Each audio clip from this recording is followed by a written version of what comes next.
Oh, All right. Hello. hey, what's up? Nothing much. But the episode 20 of the My Hero Academia podcast, or my that's Anime4All podcast, not My Hero Academia. I'm not branding this. Mm-hmm. Okay, I wonder how late I was for that. Ugh. For what? I know this song ended a long time ago. I'm not sure how long ago that it ended. Let's try keeping track Well, of that song. I think your loyal followers are going to riot personally, but that's just my opinion about the situation. I mean, followers. I would say we don't got any, but we're doing better than we usually are. We had 2 people in the last couple of months come by, and one person come back again, but he hasn't shown himself Yeah. yet. Okay. I think basically it's going to be 40 years of darkness, earthquakes, volcanoes, the dead rising from the grave, human sacrifice, dogs and cats living together, mass hysteria. As he's going through that, let me turn on my air condition. 1 minute. That's the sound of air conditioning.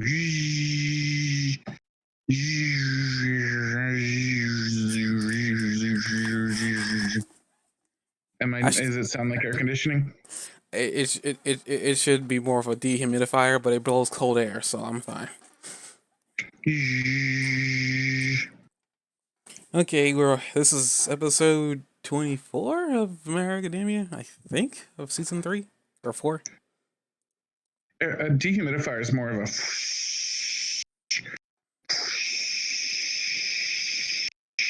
You doing my dehumidifier justice? I'm doing it justice. Yeah, you're doing it justice. Oh, that's awesome. I think it's giving you the middle finger, but okay. I think this is the next to last episode of this season, for I understand, and I'm surprised that they're jumping into. I mean, I'm gonna talk about this for a couple seconds before we jump into the beginning of the episode, but I just want to bring up this now. Um, this is actually the bigger thing that I've been trying to hide, and I'm doing a fantastic job in quotation marks, all sarcasm aside, of hiding things involving Endeavour. I've been doing a fantastic job, all sarcasm. Um, this is kind of like why I was fighting for the whole idea that maybe Endeavor might be as strong. I'm not saying he's stronger than All Might, but he might be as strong. Granted, we don't know who he's capable of yet. The Nomu that he's now in a fight with. Granted, unfortunately, because he attacked and then the cut away was even weirder to me. But I don't remember all the events that transpire. A lot of people were saying it's kind of where they decided to we're near the end of the season, and this is a fight they decided to throw in, and then we cut away from it. You have such a fan boner for him. Notice where it's gonna go. I'm not gonna be able to get a word in edgewise. Well, I prepared for this. I'm not gonna be able to get a word in edgewise. We'll go. You just got a lot of words in. Beginning of the episode. We start beginning of the episode. We ended the last episode. The billboard thing, or the standings of the heroes, which up to this point we did not know this is a thing that they did. We knew that they were ranking heroes from whatever number it's to 1. We didn't know how or where they were doing it. Funnily enough about this situation is that because All Might's retired, all the heroes have to show up physically to receive their numbers. Some of them got promoted, some of them got demoted. I guess one thing that got somebody, I don't know if this was a promotion or a demotion, but the Wild Pussycats are back to being superheroes again. Apparently they were retired. It was nice to see the girl with the she's missing her quirk, but I forgot what her quirk was. Was it telepathy? No, that's the other girl. Damn it. It was short range telepathy. One of them was short range telepathy, and the other was the constructs. Remember? There was a third girl that had the girl with the green hair. I forgot what her quirk was. She doesn't have it anymore, but she had it during the All for One incident. Dang, I forgot her quirk name. Let me look that up. What is they're the Pussycats, right? They're the Wild Wild Pussycats. Yeah, that's her group name.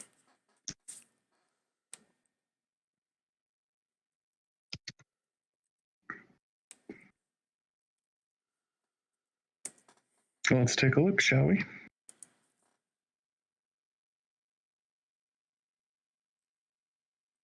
Okay, her name is Ragdoll. Telepath, Earthflow, and then Ragdoll says that she's quirkless, but that's just her current quirk, so we'd have to check her out.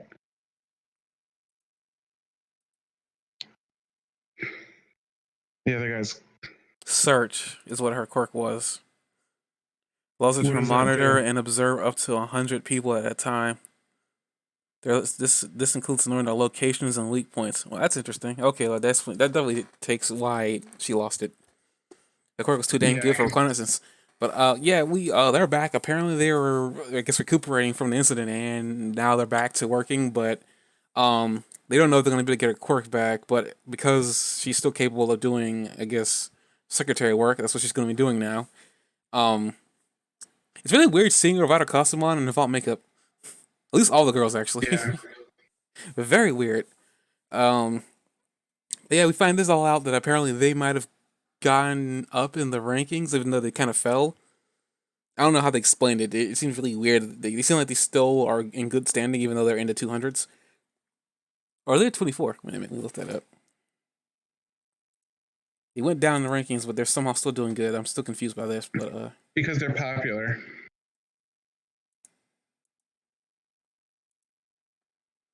let's see here. Well, the beginning of the episode, actually, I'm wrong about the beginning of the episode. It actually is. They're talking about Erie, and now she's going to, I guess, hanging out at the school because she can't hang out at the hospital for the rest of her life. Which makes sense. I didn't think about it, but that makes sense. Um, Not much going on there. They said they're just trying to keep her calm as they work out her controlling her quirk. So they got that in the background happening. Whenever they revisit that, I have no idea. Um, but yeah, on to like the rankings. Yeah, I guess they're popular as well. I guess they're still like, good in the standings. They're not that worried. I guess right now. I guess we they pretty much flip over to like the I guess the event happening, and we see all the heroes that are ranked in the top 10, the top 13. Mm-hmm. Top 13. I thought it was top 10, but now I can't remember. Well, I'm gonna look at this right now, so I'm not wrong. I'm already guessing, and there's Don Cheeto, the Pussycats. Can I please? No, you can't. Wait a minute, why am I stuck on Don Cheeto's face? Oh. Some people probably say that's not a problem, but okay. I guess they did number 10. The Dragoon hero Ryuki is number 10. Equipped hero is number, I think he's 9. Let me look at this. Kind of scanning through these. How do we feel about the laundry hero Wash? I think he's funny. That's all I can really say about him. I didn't know he existed until today. Well, not today. It's We Sunday. actually don't even like know most of these heroes. Like you would have thought there would have been a couple more familiar faces there. There were quite a few But familiar faces. Well, let's continue. Number wait a minute. Okay, number 10 is Ryuki, the girl from the last season. Number 9 is the Shield guy. Well, not, I guess equipped hero is what they're calling him. The guy looks like he's from the Shogun era. mm-hmm. So he's number 9.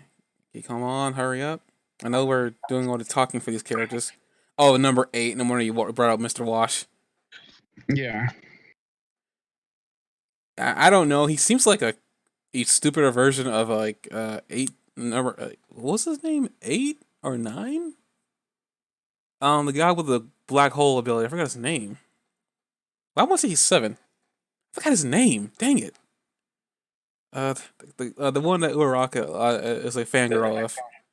But Yeah, it was named after the Apollo flight, but I forget what the Apollo flight's number was. We got number 7, who is Kamui Woods. Was it 18? No, because then I would have thought of Dragon Ball. Yeah, that's what I was saying. I thought it Anyway. was 18, but I don't think it is. Let's look at black hole.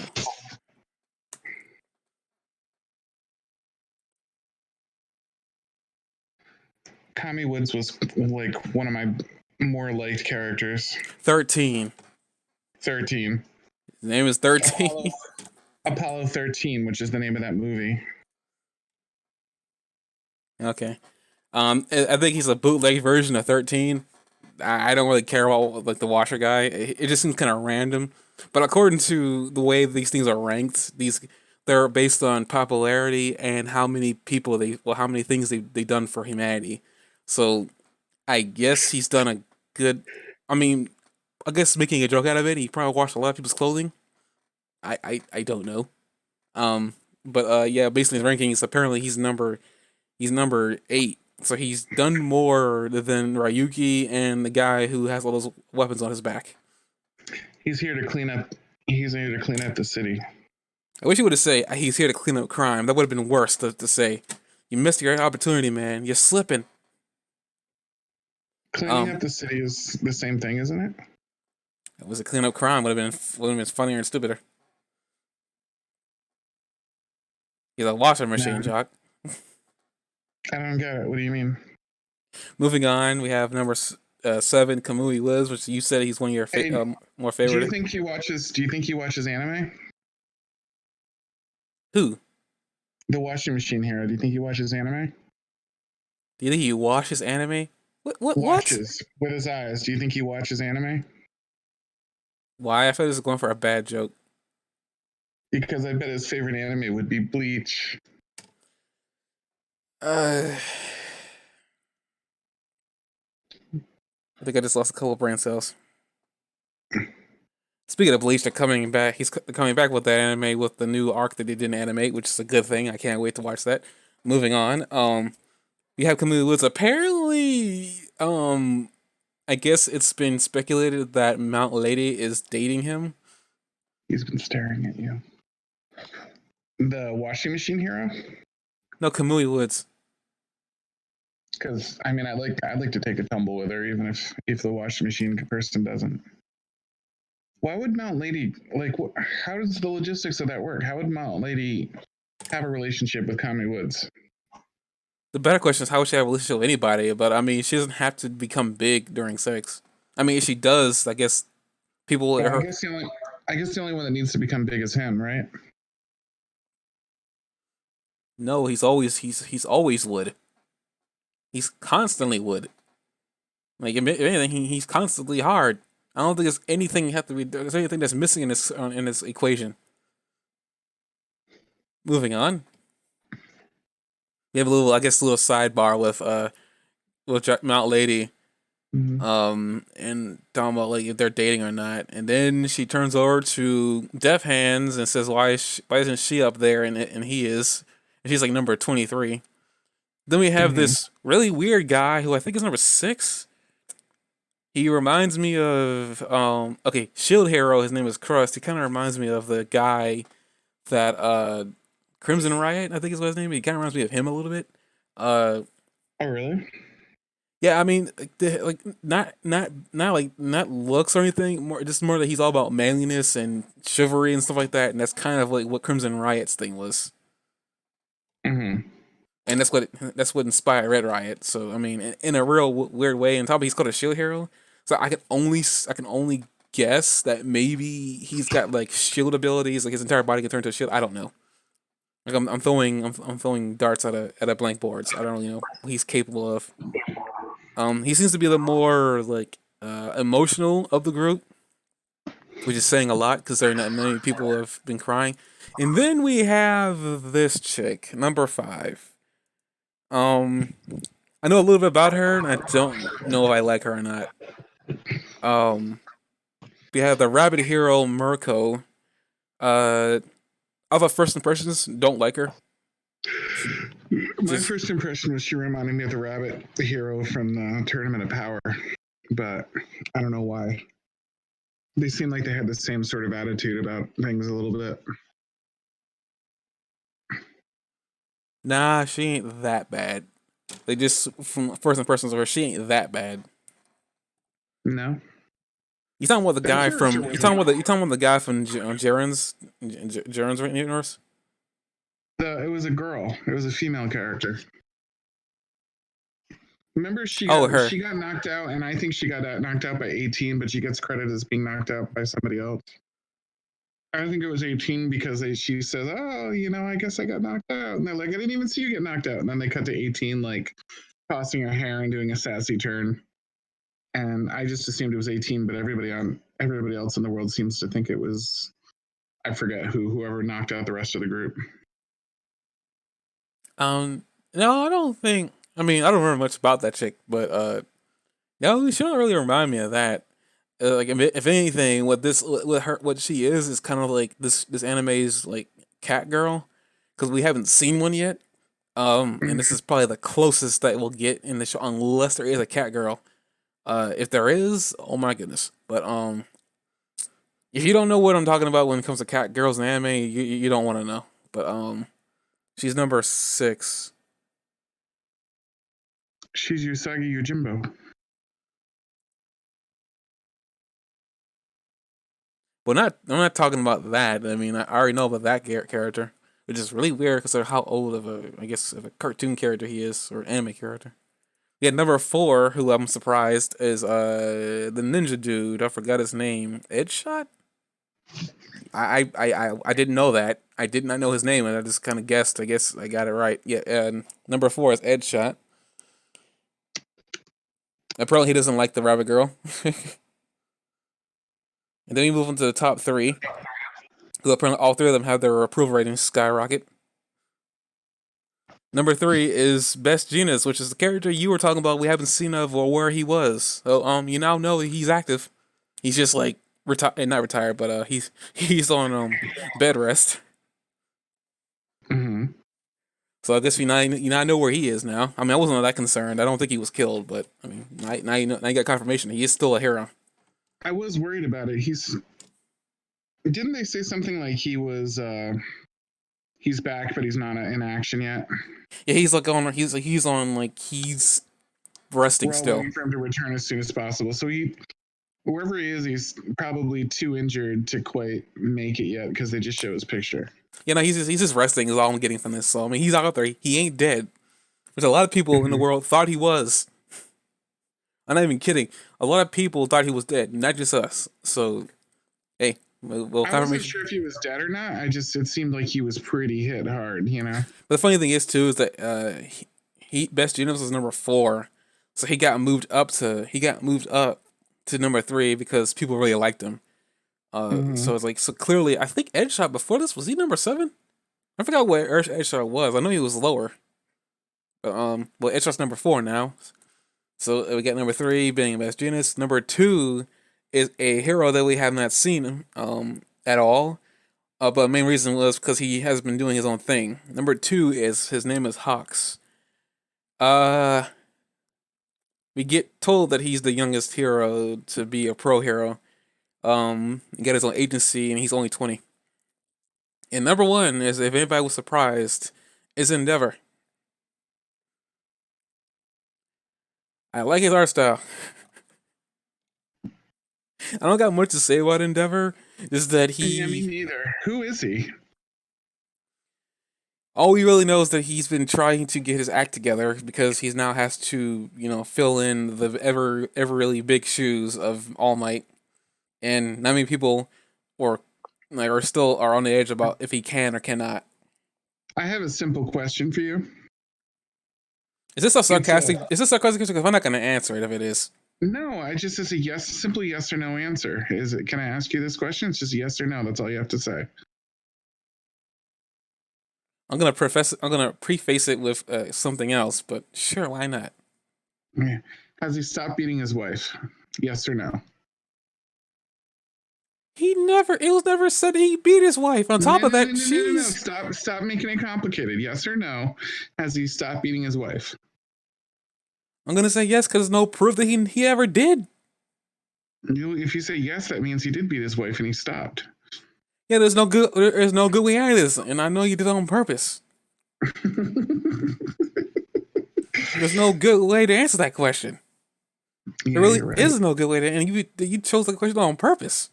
But as we continue this episode, we see, I guess, all these pro heroes given their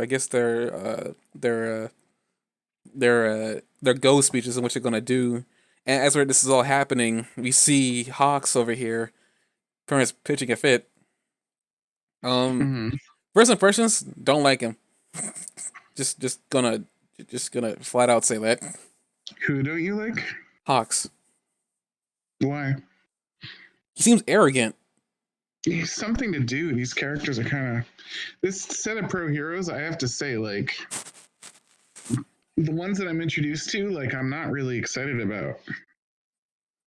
I mean, not many when we first introduced the Pro Hero cast in season one. I mean, you couldn't really say you were interested in them or not, and you had to see what they're capable of doing and how powerful they are. I mean, I every thought single they were compelling. Eraserhead was compelling, especially when you saw how he was able to fight. The even the ones at the beginning of this series, like Fat Gum, was kind of cool. It turned out to be really interesting. The All Might's former sidekick was really interesting. we've seen them, So we've seen what they're capable of doing. We haven't seen any. We haven't seen much of any of other than the ones we do know about, like Best Genius, Ed Shot. yeah, Um, but a the lot of ones these we are don't new. know about, the ones we don't know about, feel like a lot of comic relief. The guy that's covered in ridiculous amounts of armor, like the bunny girl, like the washing machine, they all seem like comic relief. Like at least he, like the angel dude, like at least he like seems like he'll move. Hawks. Hawk seems like he'll move the plot forward a little bit, but like all the other ones seem like I don't know. They just seem very like comic relief.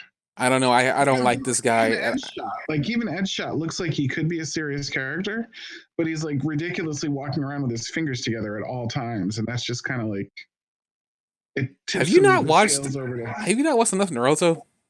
Those are hand I have, signs. but that's what I mean. Like it's like sort of a reference. It's sort of like a exaggerated, like I'm always over prepared kind of thing, and it's like it makes him. I'm not saying I don't like comic relief, but it just seems like they're all comic relief right now. So it's hard to imagine them like being as cool as they could be. I mean, here's my thing. I look at him like that. I don't do the comic relief because until they do a jokey thing, which none of them really have. I mean, the closest thing you can say is the bunny girl, but at the same time, like I like characters who abilities are they don't prepare they don't appear to be really good. It's one of the actual cool things about like powers in these fantasy worlds. Um, I give you an example. This is from a different show altogether. There's this pirate show out there called One Piece. I'm pretty sure you heard its name a couple times. Um, Mm-hmm. there's these abilities or these fruits in this world called devil fruits, and these essentially are ability. These give the people who eat them um abilities. And there's like Mm-hmm. there's three different stages. I mean, three different like types of fruits out there. You got the paramecia, which are the weakest, are said to be the weakest of the ability of the classes of abilities. You got the Zoan types, which are like beasts and stuff like that. Like they can be like normal beasts or like mythical beasts. So if you ate one, you can become a dragon. Mm-hmm. Hypothetically, then you have like the I forgot the name of these guys, the Logans. These are the ones that bestow elemental abilities. Now, pretty much Oh. the Zoans and the Logias are like said to be like they're really good like abilities in the show, because like Mm-hmm. outright you can do really cool things with them. The Paramecias can give you really lame abilities, such as like stretching, for instance. You're given the abilities to be elastic. Essentially, that's all you're given is you're able to throw your hand really far or something like that, or you can take a bullet because bullets don't go through rubber. Now based on all that, what I just said, that's very lame, isn't it? Like that's very lame. But for whatever reason, I don't know how the creator did this, but he's taking the concept of being rubber and kind of made it very overpowered. Um, so much so that there is something the main character does called Gear 2 or Second Gear. Um, it's never really explained how he found this out. He just happens to do it. But he essentially causes the blood to pump through his body really fast. Now that sounds lame too, right? Well, actually, what this does is it makes everything in his body go 10 times faster. So he's capable of moving at like the speed of light because his body is doing something that the human body can't do That just without. sounds like a misnamed power. Huh? That just sounds like a misnamed power. What gear second? that I can pump blood through my body fast. It just sounds like a mistake. They're like, oh, okay. No, it's not really. The concept is because the blood vessels are like what I've read up on how he's doing it, or even why it's happening. He's kind of giving himself a dope shot. Like when he does this, he causes the blood to go to his body, so he's kind of giving him a steroid. It also shortens his lifespan, but he's done it a lot throughout the series, and he hasn't died yet. So I don't know, but essentially, this is the main character, by the way. But essentially, it allows him to his body is rubber, so he can just change in different shapes. He's caused himself to he's gotten different forms in Gear 4, which makes him really big. He's even like made like gigantic attacks, such as like blowing up his arm, making it gigantic. But the idea, I like the idea because it's not this overpowered ability like light. There's actually a character in the show. He's a marine whose body is made of light, and it's like very freaking powerful. And essentially, like he can move at the light of speed. I mean, I know it's lame to say that, but at the same time, that's what he's capable of doing. And he's very freaking powerful. Luffy couldn't even defeat him. Granted, that was before the time skip. No, Google, shut up. But dang it, my phone messed me up. But I like abilities that don't seem like that useful, and then the creator finds some really funny or really useful way to do it. I would say pretty much like having the blood pump to your body to make you really quick, almost like a steroid, is a very interesting ability. No anime character has done that before. Up to the point that showed up in One Piece. I'm not sure if it's done anytime recently. Probably is, but up to that point, no character had done that because they couldn't. Their body couldn't withstand the pressure from the blood. Right. So it's a really cool use of rubber that I honestly didn't think. And I'm gonna say this much: when I first heard that, I thought it was lame. Like I didn't think it was gonna be good at all. Like I guess I thought what they were doing with the main character was making him just gag character, but he was the main character of the show. So I was kind of curious how they were gonna progress with any story. Which, by the way, the fights in One Piece get ridiculous. I'm not selling you on this because this anime is literally at this point of this podcast is nearly 1,000 episodes. Yeah. So I'm not gonna sell you on it. I'm just using it as an example because I like the concept of useless in quotation mark abilities being really useful. On top of that, he's not the only one who has a useless power. A lot of the useless powers in quotation marks in the show belong to really powerful characters. Like they're sometimes even more powerful than the Logia types, which are said to be the most powerful thing in the show. So it's like these useless abilities aren't so useless. So I was like, I'm gonna apply that to them here, saying we don't know a lot of what they're capable of doing. I mean, I didn't even know Fat Gum could even like exercise like a lot of his fat just to become like a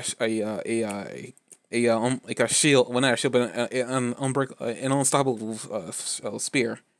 So it's interesting. It's interesting, and I kind of want to see more quirks like that where they appear useless, but they're not really useless.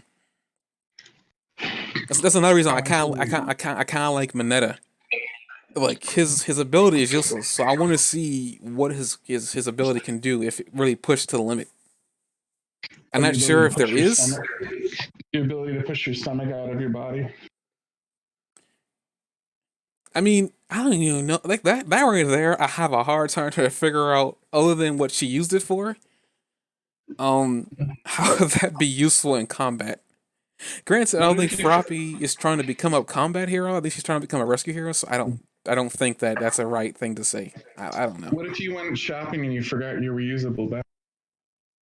Your what? What if you went grocery shopping and you forgot your reusable bag? But isn't that her stomach? Wouldn't it just dissolve it? You were going to eat the food anyway. But she would have to pay for it first. Well, she could put it in the shopping cart, run it through the register, and pay for it. And then instead of putting it in a reusable bag, she just drops it in her stomach. So what you're saying is that Froppy goes grocery shopping and she eats everything in the store that she's buying. Still, this seems like a waste. That seems like a waste of a shopping trip. Why? Because that means she has to go back to the store every day. She wouldn't have anything in her house. she could go home and pop out whatever wasn't like eaten. You're a disgusting individual. She eats flies, dude. It's gross anyway. Like, just own it at that point. She eats flies? She's a frog, right? That doesn't mean she has to eat flies. Why not? Well, that's something that she didn't inherit. Have you ever seen her eat anything else? She's eating lunch from the school cafeteria. She says ribbit every time she talks. Like, I mean, she doesn't have to do that if she doesn't have to be like a frog.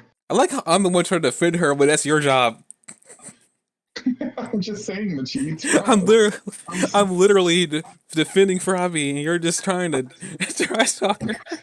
This took a turn. You took my job, Jock. You took my job.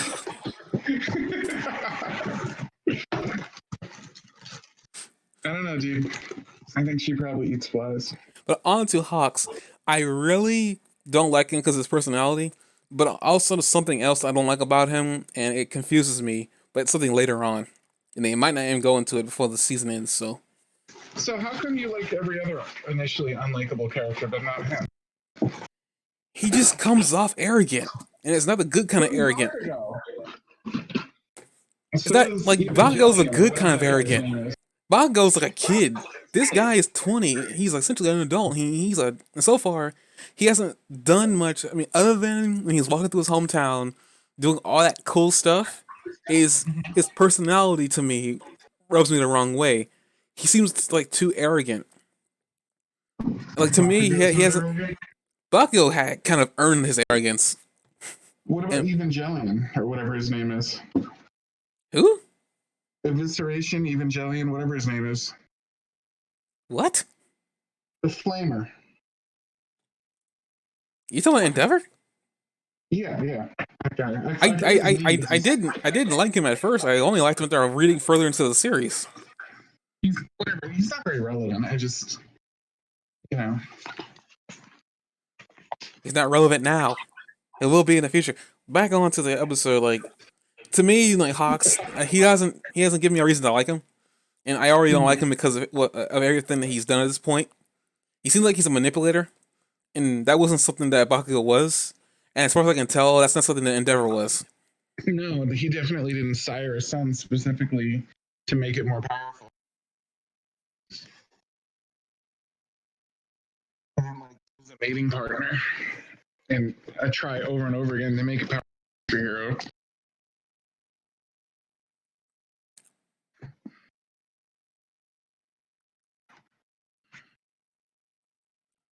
I feel like a lot of this stuff that you're saying you don't really care that much about, but you're doing it because I like Endeavour. I think this is really what this is coming down to.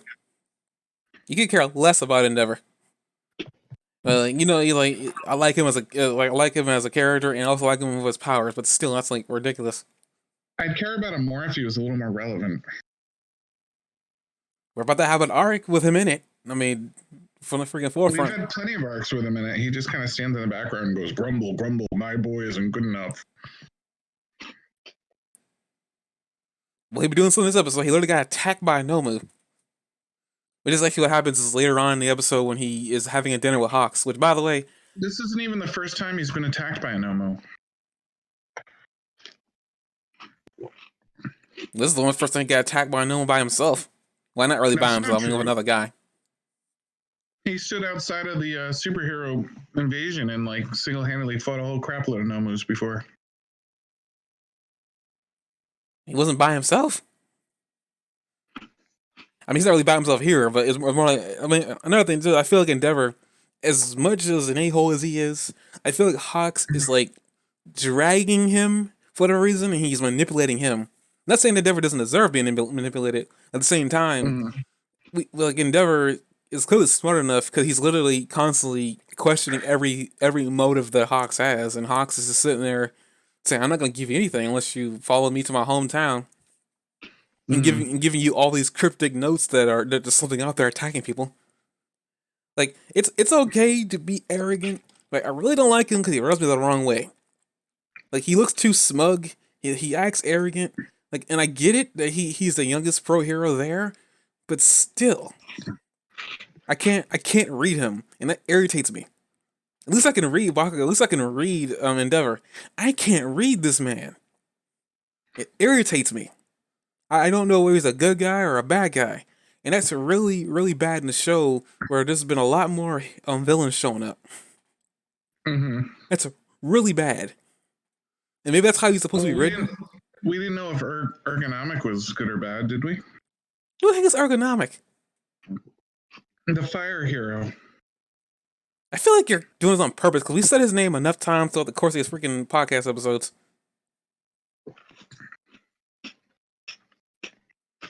Are you eating chips? Whatever. So, no, I'm eating cereal. My speakers pick up all the worst stuff. Like, I'm so far away from the speaker right now.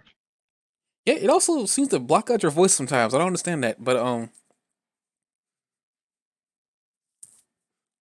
I think when Endeavor was introduced, he was introduced as a pro hero. I think that's when he was introduced as a pro hero. Now, not saying being a pro hero means a good guy, but at the same time, it's like I feel like if they introduce you as a hero, that's what you are. I think you can call him a hero. They even said he was number 2. And he got introduced. We've had other heroes too that we weren't sure how good they were, like the Orca guy. What was the name? Killer Orca or something? Gang Orca. Gang Orca, yeah. Like he's not a very friendly guy to say the least. That's probably the point of his costume. I don't really know. I mean, he's one of those. He's one of those heroes that have their quirk is mimicking an actual animal in real life. Mm-hmm. I get that, but what I mean is he's just like, he even plays the bad guy in the test, and he does such a good job of it. But like, he's also, I've never seen him do anything that made me feel like he was a good guy. Like, I'm sure he is, but like, I just can't. I don't feel it. You know what I mean?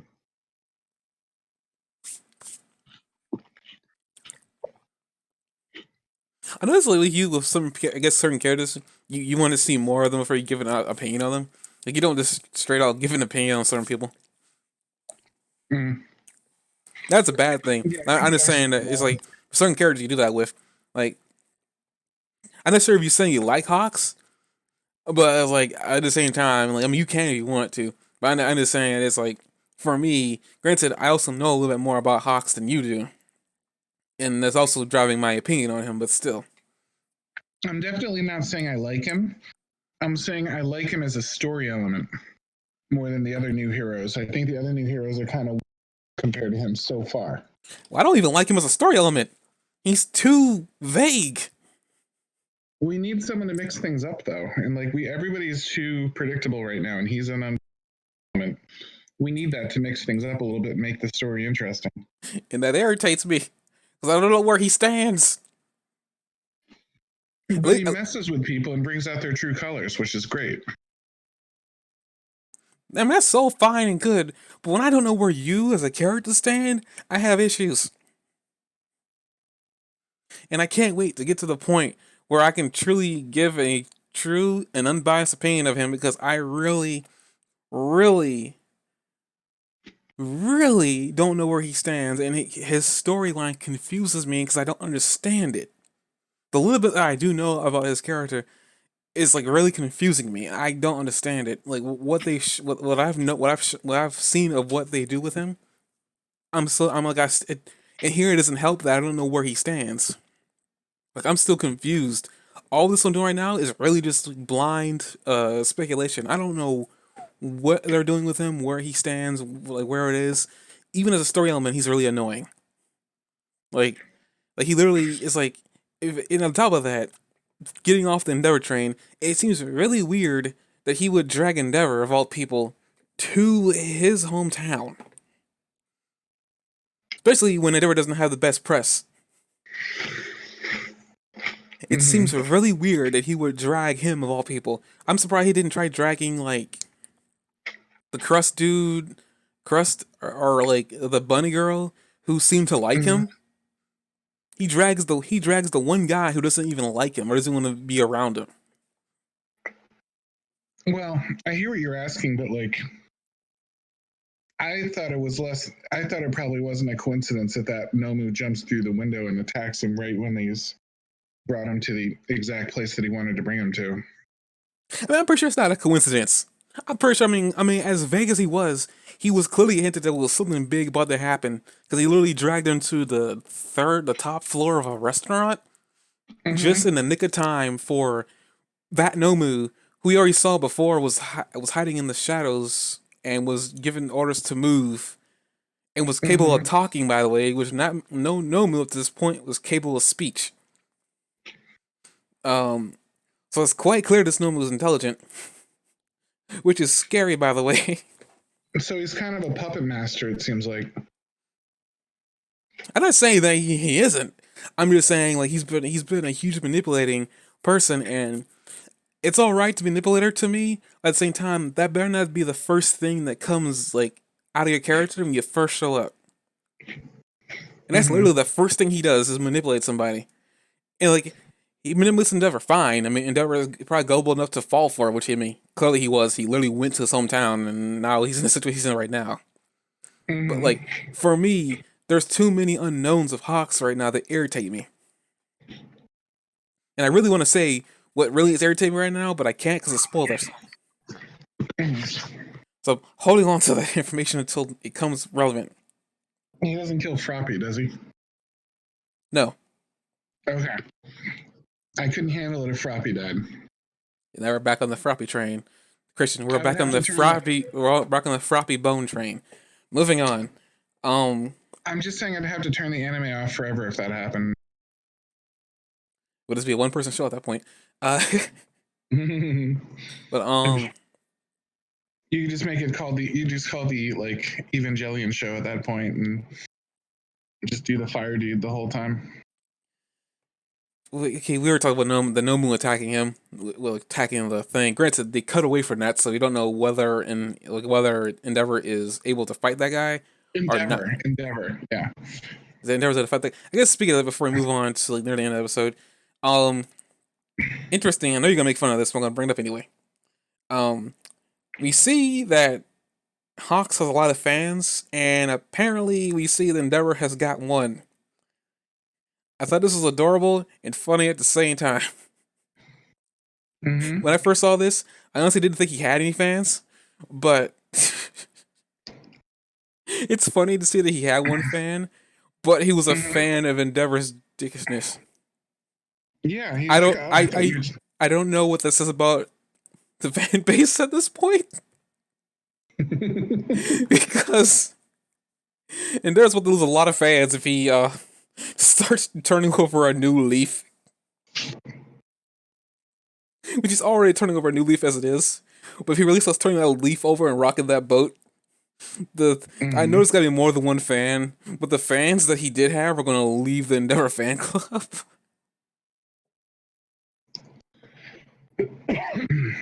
I thought it was funny. It was interesting that he had one fan out there. He lost it. He was trying to be a decent guy, which is what you claimed that he was a bad guy. He was trying to be a decent guy. He wanted to shake his hand. He's gonna have to rebrand. He's gonna have to change his fan base. You see it with YouTubers when they start changing the content. All of a sudden, everybody leaves them. Well, for YouTube. It's like thousands of subscribers. He just had one. Yeah, but it's the same concept. Like you have a YouTube channel, and you say you're gonna do one thing, and then everybody comes there to watch it. Like Team 4-Star. Like I'm never gonna watch Team 4-Star again now. I came there for Dragon Ball Z Abridged. Now that they're not doing it, like I have no.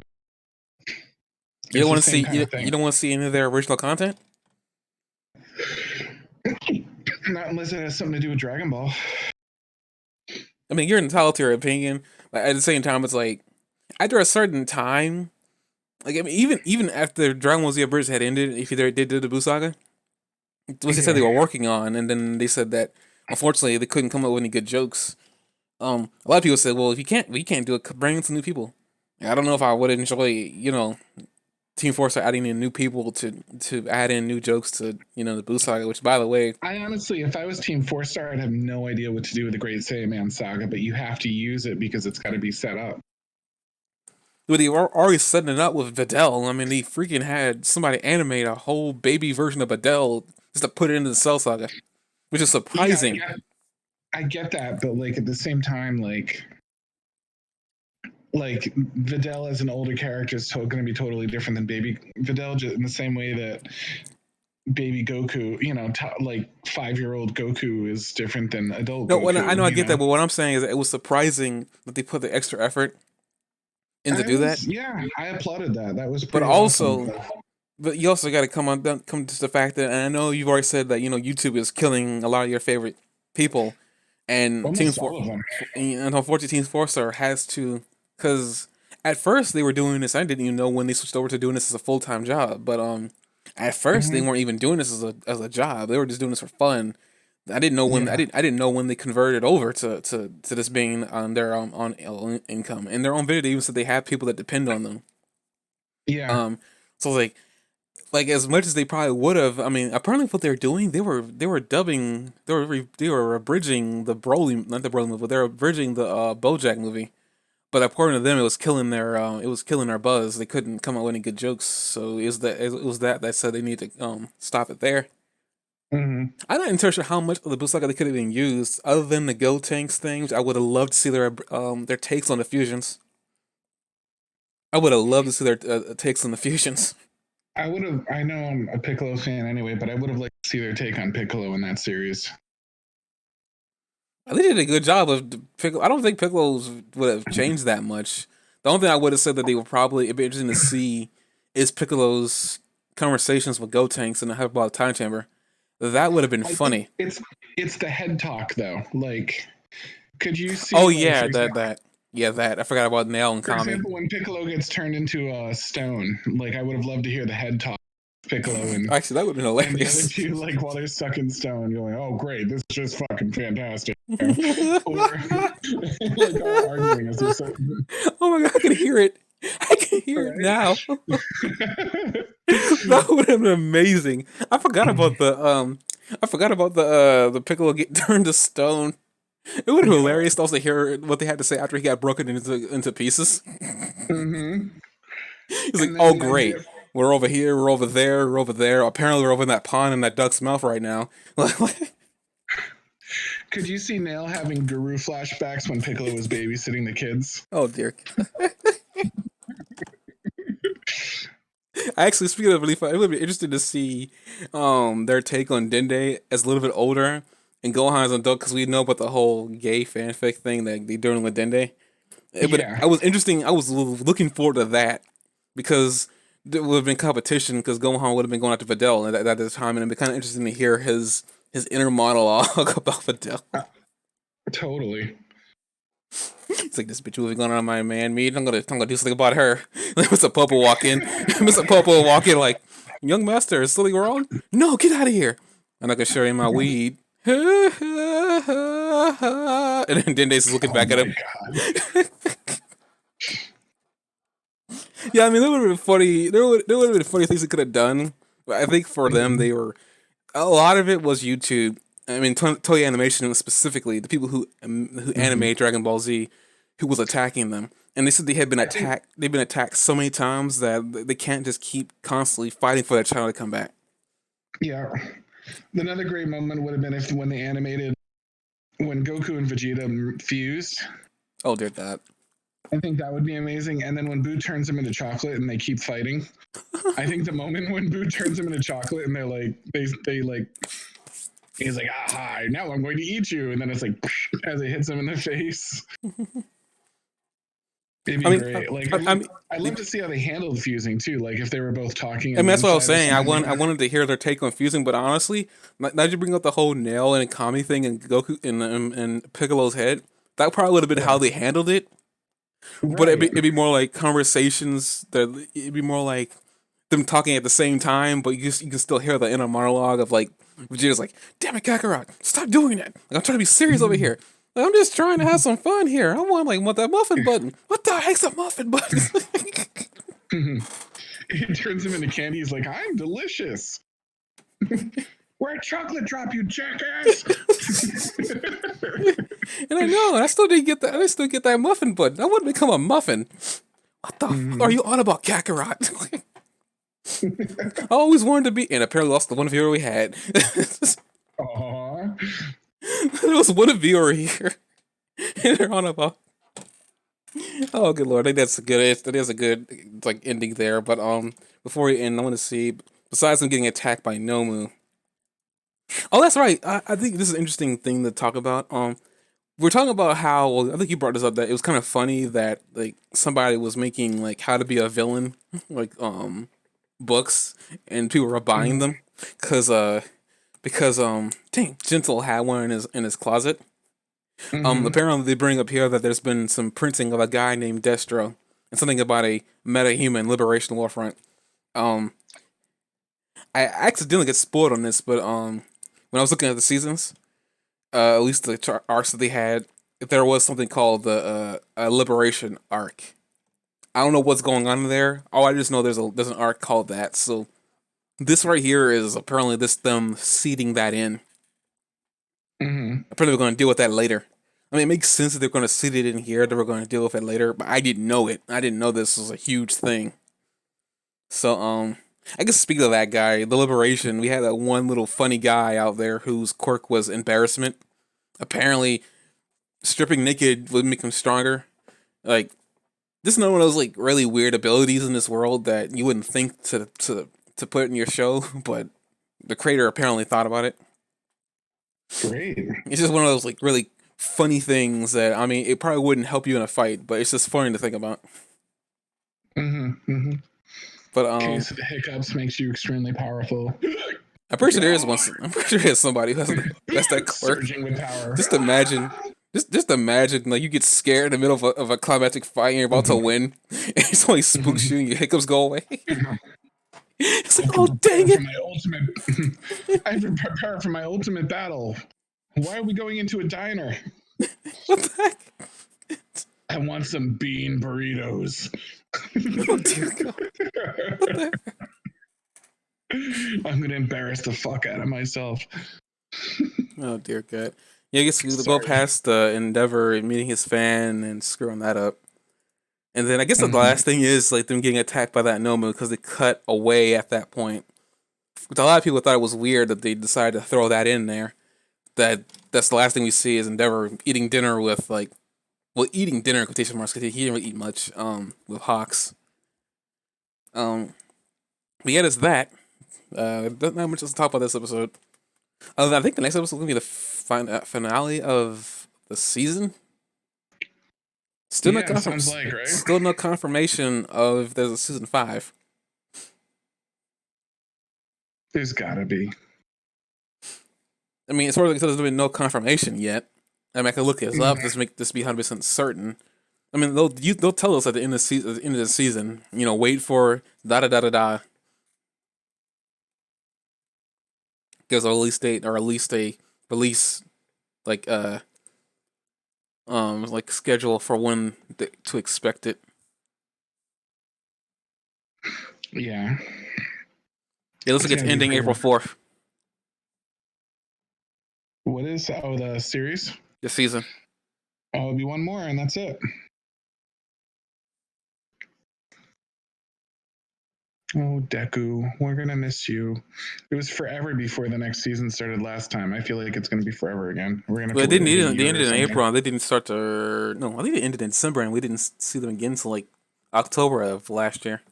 Yeah, it's gonna take like 10 more months or something, and it's gonna be forever. Well, I mean, if they did what they did with the performance with the band, and then the fight with Deku and Shisaki, which by the way, I still stand by that was probably where most of their budget went, and was probably what took them so dang long. What?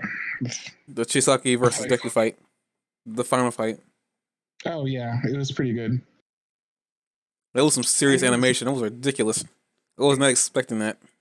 And also the whole fist in the air, 7 fist thing was actually in the manga. I did not know that until I looked it up. And yeah, like as high profile as it was, I feel like I've seen much better fight scenes in my life in the animation. Like it's not memorable. Like I can't pick out like from it or anything like that. Like there was nothing that when I watched it, I was like, oh, that's so cool. It was just like a big monstrous thing that Deku fought, you know?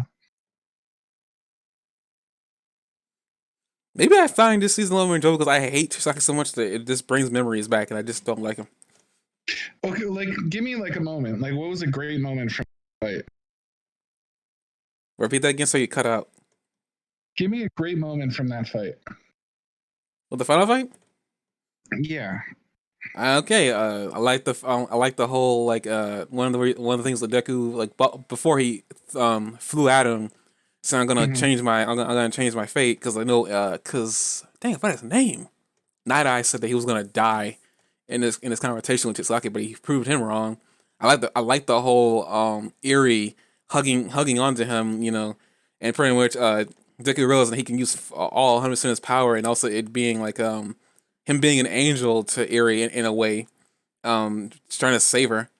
I mean, half the Yeah. time with the entirety, I mean, like not everything was memorable, but I can definitely pick out certain things throughout this entire thing that I really liked. I Um, liked the Lemillion fight against him better. That was cool. I was more like I'm more on the whole. I'm waiting for Deku to be able to use 100% without killing himself. That's where my mind is right Mm. now. Like I'm not really But in the present. Lemillion's fight was much more interesting though. That was like a big duke it out, slam bam kind of fight. I'm not saying it was Lemillion's interesting, but I already like for me, as cool as Lemillion is, he isn't like my favorite character. And I mean, No, I didn't. That's what I mean though. Like I like Deku a lot more than I like Lemillion. But as far as like being completely fair about the orchestration of the fight and interesting moments during the fight and a unique situation and stuff like that. Like the fight with him and Lemillion was super interesting and unique and like had a lot of really memorable moments. I can remember like specific things about it and like the way he got broken down, like and what he did once he lost his powers and you know what I mean? And the things that came in that like threw like a monkey wrench into the fight and everything else. It was complicated and interesting and engaging. Deku's fight was just like him being really stubborn and saying like I'm not going to lose. I'm going to go in there fist flying, and here I am with a supercharged boost. This guy's going to go supercharged, and we're just going to like smash each other over and over again and see who wins. You know, and that was like it wasn't a terrible fight, but if you're saying that's where all their budget went and all their development time went into it, I was like, well, there was like I liked the fat gum fight more. You know, like there was a lot of fights I saw that I thought were in the series so far that I thought were more interesting to me than that fight. well, like I said, I already knew everything that went into the series, and I was just more looking for like how they're going to do this or that. I mean, I wasn't really present in the season, and I know you probably said that. I wish I hadn't. You wish I hadn't done that.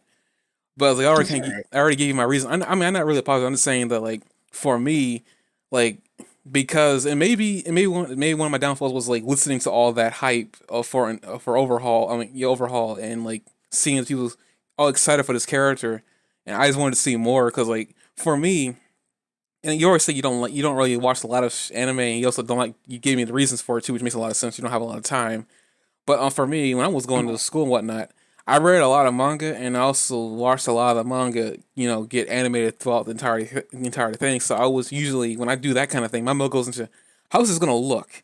Because I already made my complaints that I couldn't really tell what was happening in the comic because like it was black and white and a lot of Chisaku's attacks were all black, so I couldn't tell what was going on. Like if her hand reached out or whatever, it was so one tone that I couldn't tell what was happening. So here, like I still stand by that. I think that is where the budget went because for me, as cool as that fight with is with Lemillion is, not a lot spectacularly happened in that fight.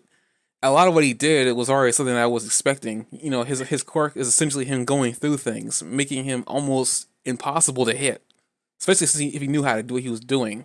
And I said that wasn't bad, but like when it comes to like you say that you didn't find a lot to like about Deku's fight with Chisaki. I like the spectacle of him like doing things that he normally doesn't do because he can't do it. So just him kicking the air so hard he's able to fly. That's not something that Deku is shown to be able to do, and that's a spectacle in and of itself. Deku like Mm-hmm. landing what seemed to be one punch, but seemed to be eight speed. Deku's shown to be fast, but not so fast that he's leaving after images. Like this is Did he's you ever doing see things the? in this fight. He's doing things in this fight that he normally can't do, and for me that's amazing. Cause like I said before, I'm in it to see the point where But Deku it's the same becomes stuff he God. always does, just amped up. I think that's freaking cool. Call me simple, but like I think that's really cool. I mean, not saying that like I said before, I like interesting abilities and stuff like that. I still stand by that. And you know, Lemillion's ability is interesting because honestly, I would say that it's useless. It wasn't really until Lemillion came in and showed that I'm this strong, and my quirk just amplifies that. You know, it just complements my physical prowess that much. At the same time, like I said before, I'm not sitting there saying that I did not enjoy Lemillion kicking like the crap out of Chisaki because I enjoyed that more than probably any human being should. I already said that I like that fight, but for me, I was like the Lemillion versus Chisaki fight. I forgot that even happened. I legitimately, because I read the manga where it happened, I forgot that happened. I forgot he actually got to him first. So for me, if anything, if I remember that was going to happen, I would have been excited to see that fight animated, but I wasn't because I forgot that it was there. For me, the Deku versus Chisaki fight stands out more because it's Deku who pretty much came from nothing. He came from the ground up. Now, I'm not saying the Lemillion didn't, but when we first got introduced to the Lemillion, he already had everything. You know, he was already built up. He was already this guy. And seeing him be that guy wasn't like it was cool, but at the same time, it's like you already know that he's already this powerful, and this is just a statement of like he is this powerful. Even when he loses his quirk, he is still this guy. Deku doesn't have those moments because he can't be that guy. At least not yet. I know this is a coming up hero story of him becoming that guy, but he isn't that guy right now. And seeing Deku being able to essentially, we can see at least at this point, this is the pinnacle of Deku's ability.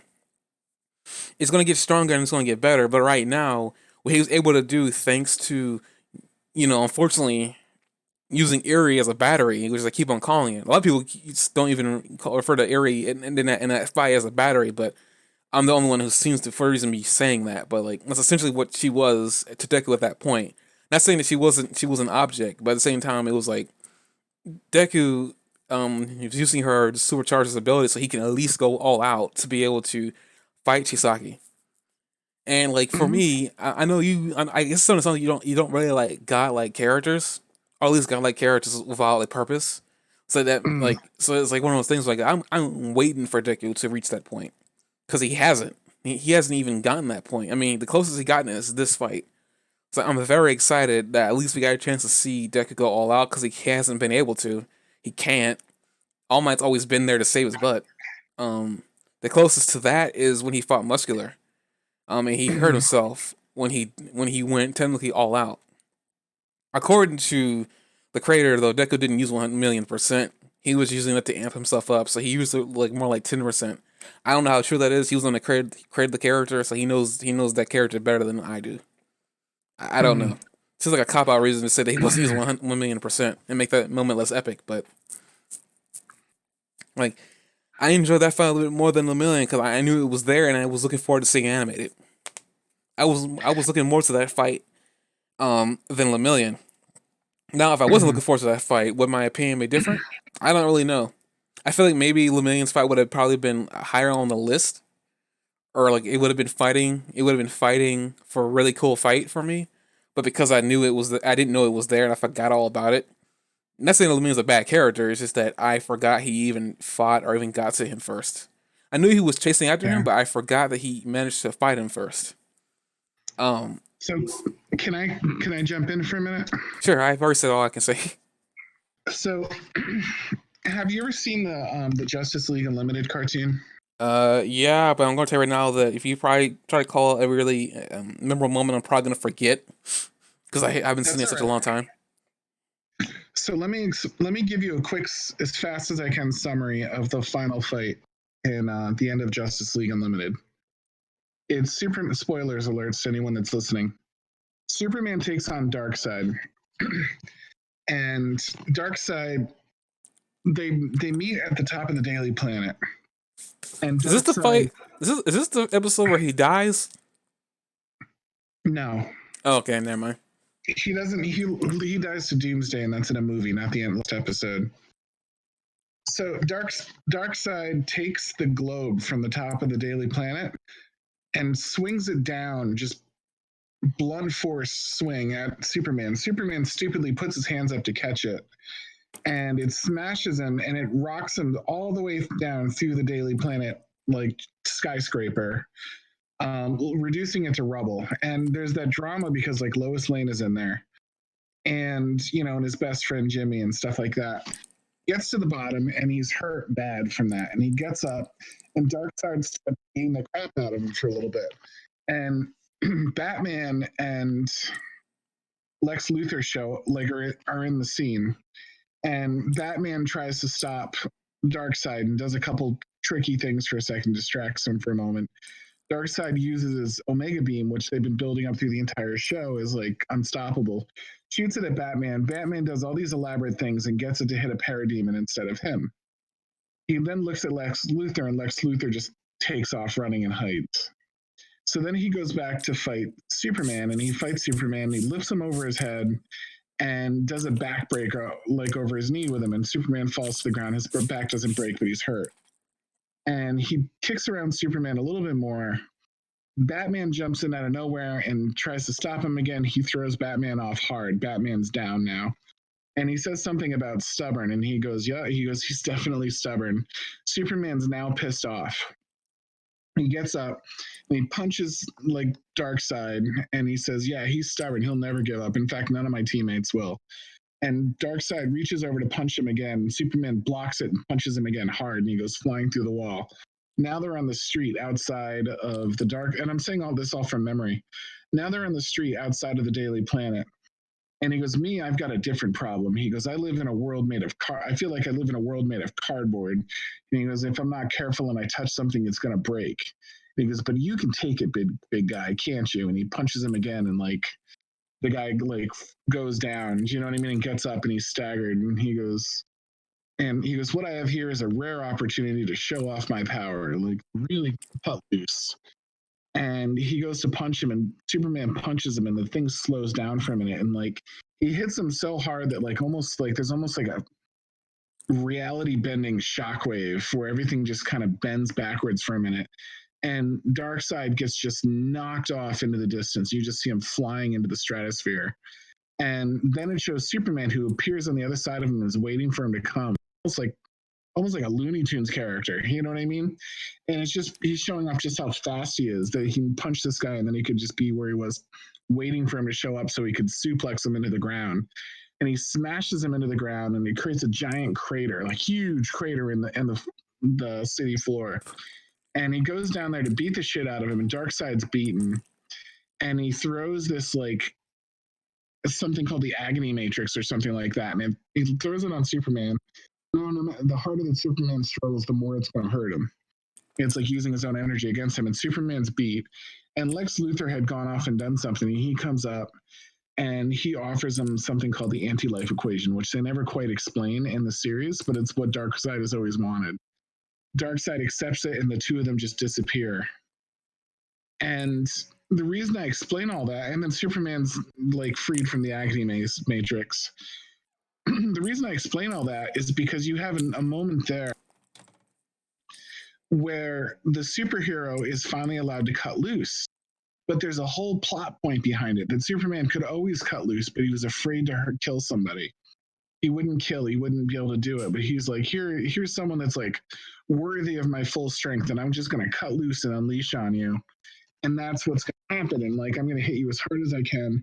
And you see it, but you don't see it like the whole fight. The whole fight isn't it. Like, you see him do some really, really cool shots, and you see him go all out on like this almost impossibly hard guy that's already beaten like two of the most impressive characters, Lex Luthor and Batman. Like, it was nothing. Also seen him throw Superman, the most powerful character in the DC universe. So it's like a hero in this universe, this cartoon. You've seen him like smash him through an entire skyscraper. But there's this whole plot point building of like, that's what it took to get Superman pissed off enough to use his full power. And then he uses his full power, but it's not the fulfillment of the episode, because he has a trump card where he like puts him in the Agony Matrix, and ultimately the smartest guy in the group, or tied for the smartest guy, Lex Luthor, like comes up and he's the one that wins because he gives him something he wants, and they both disappear, which like leaves you wondering, like at the end of the series, like, wow, where did they go? Like, what plot? What's going to come out of that? You know what I mean? And you're like dying to know. But so like, there's this huge, ultimately many different layers. Batman's courage. You get to see the little guys helping out Superman. You get to see Superman like going all out and doing the strongest things he can possibly do.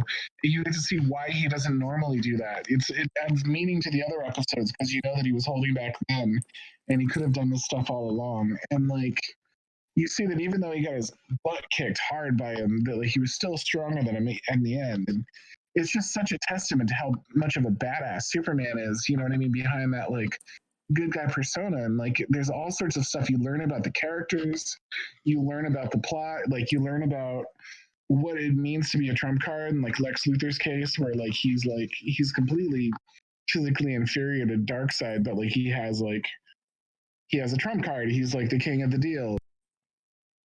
It's gonna like find a way to like make his power like irrelevant, and it's like a really well put together thing, and it's memorable, and I remember all the moments of it because I'm sitting there rocked by it, like, and everything that's going on is relevant to the plot.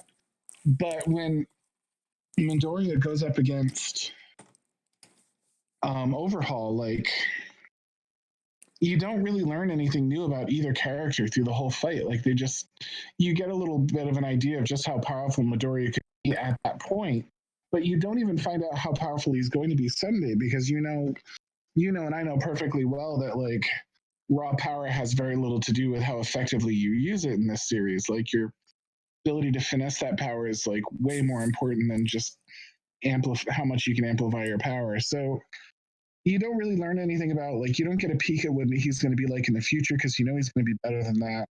You don't get like, you don't learn anything about Overhaul's character. You don't learn anything really about Medusa's character. You don't really learn anything about Eerie. Like, none of the plot is not advanced from the fight. It's not a bad fight, and it's interesting eye candy, but what would make it memorable is like if it had some impact on like the story, or you learn something about them, like you do from the Superman versus Darkseid fight. You learn a little bit about all three of the main characters there. I get where you're coming from, but at the same time, I had to disagree because I mean, yeah, they're not. There's no story relevance to Erie right now, and there's no story relevance if Chisaka is going to come back right now. But like I said before, Mm-hmm. I love the story. I love the world building in this show where like they throw something at you now and then it comes back to bite you in the butt later.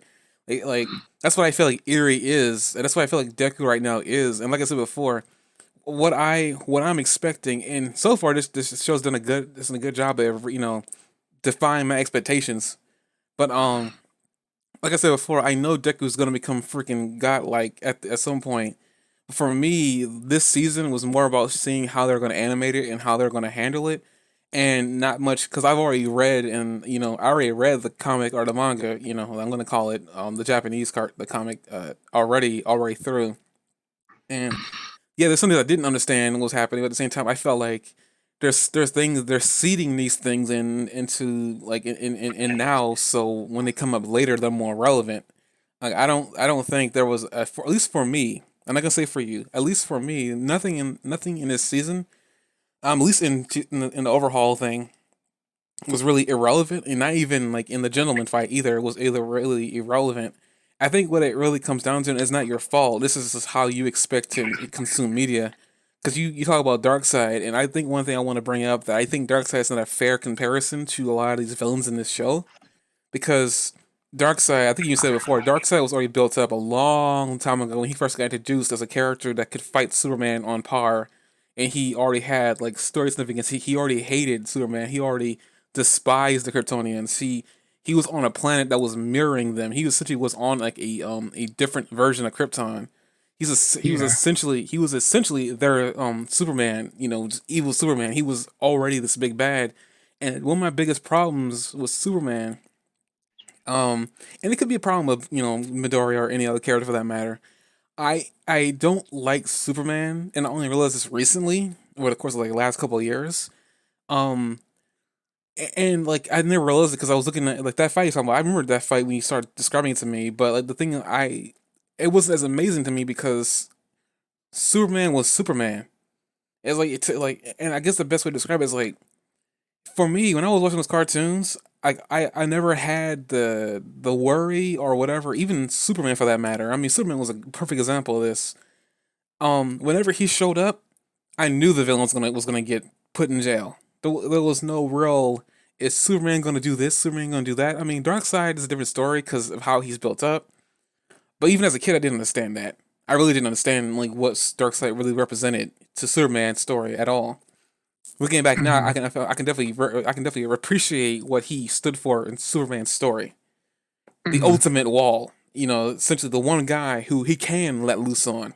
But unfortunately, Mhm. if he were to attempt to do that, even go past Darkseid's limitations, he probably would almost kill him. Um, but like his character is what is really what the ultimate is what the ultimate like nerf. Superman's Well, personality, him and Doomsday, but yeah. like Super, well, you certainly yeah, Doomsday, but him like Superman's personality is the ultimate nerf. And Mhm. for me, it's like Darkseid is like Doomsday plus Lex Luthor at the same time because he's got like a political power and like that whole thing, and then he's also tough like Doomsday.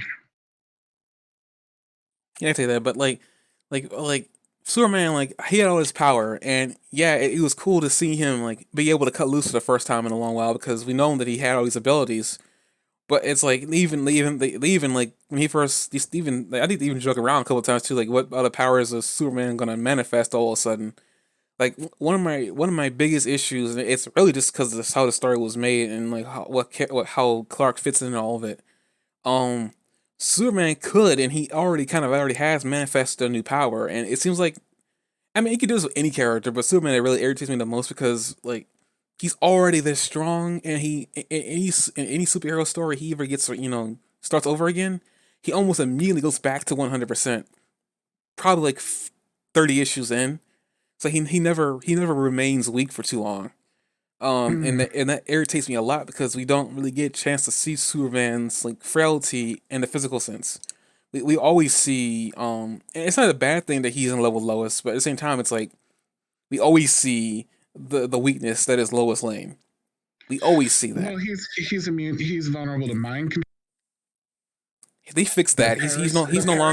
He's no longer vulnerable to mind control. He fixed that. Parasite can well Starro can still take him.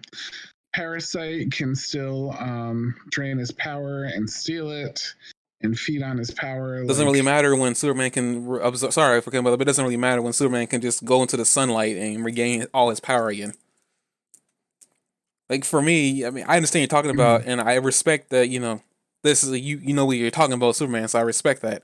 But at the same time, mm, it's like when it comes down to the fact that like Superman's power source mm, is our star, and yeah, you can take away his power, but you would have to mm. prevent him. First, you had to put him into a dark space to do it, and second of all, you would What is have it? to. Gold colored kryptonite can gold colored kryptonite can take his power away permanently. Red can drive him insane.